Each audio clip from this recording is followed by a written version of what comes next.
It definitely has been challenging over the last year and a half, 2 years, or at least since the pandemic, right?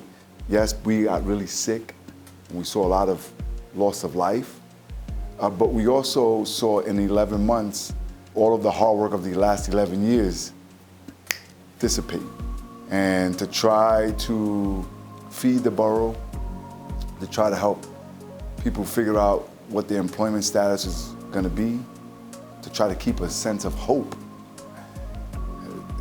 that was really, really challenging. But when I started to see so many different groups, so many different businesses, leaders, advocates, folks coming together, that to me, that explains and symbolizes the resiliency that has always existed here for many, many decades. The vandalism and the riots and the looting that happened, not only on Fordham Road, but on Burnside. We brought in the mayor physically there. We were able to help them with cleanup and organize with youth in the area. Some of these businesses during the pandemic, many of them just wanted to pack it up and go. We had the Bronx Business Continuity Loan Fund, anywhere between $10,000 and $100,000. And how is it that we give small businesses the ability to at least, pay some of their bills and debts when people weren't coming through their doors? We worked with the state, ESDC, the Empire State Economic Development Corporation. They were able to work with organizations like the Bronx Chamber of Commerce, SOBRO, with the BOEDC, to give technical assistance, to have the partners to help me execute the vision of making sure that the Bronx was no longer last in unemployment as it was the first day that I took office.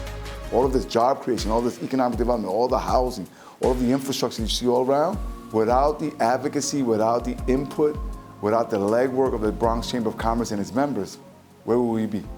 When I first got into Borough Hall, one of the big things that happened was then Mayor Bloomberg wanted to bring in a mall in the West Bronx at the Kingsbridge Armory. And we killed that project. And I got pegged initially as being anti-business, but that's not what I was about. For me, it was just about not only do I want people to do business in the Bronx, I want people to do business with the Bronx. And so we took that stance because City Hall wasn't doing that. They wanted us to keep crumbs and be happy with crumbs.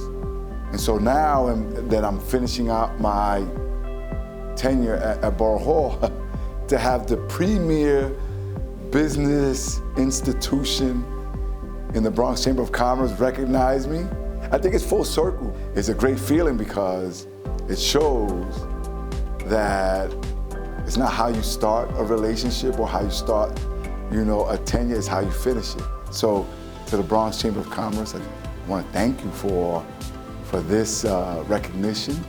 I want to thank you for your partnership. I want to thank you for your patience. I want to thank you for helping me execute. And so of all of the accolades that I get as the borough president, the reality is I could not have accomplished any of this, obviously without my staff, without other elected officials, but certainly without the business community in the Bronx. I appreciate you all, and I'm just looking for bigger and better things from the Bronx Chamber of Commerce, from the Boogie Down Bronx in years to come. Is Ruben Diaz Jr. leaving the Bronx after your tenure is completed? Hell no.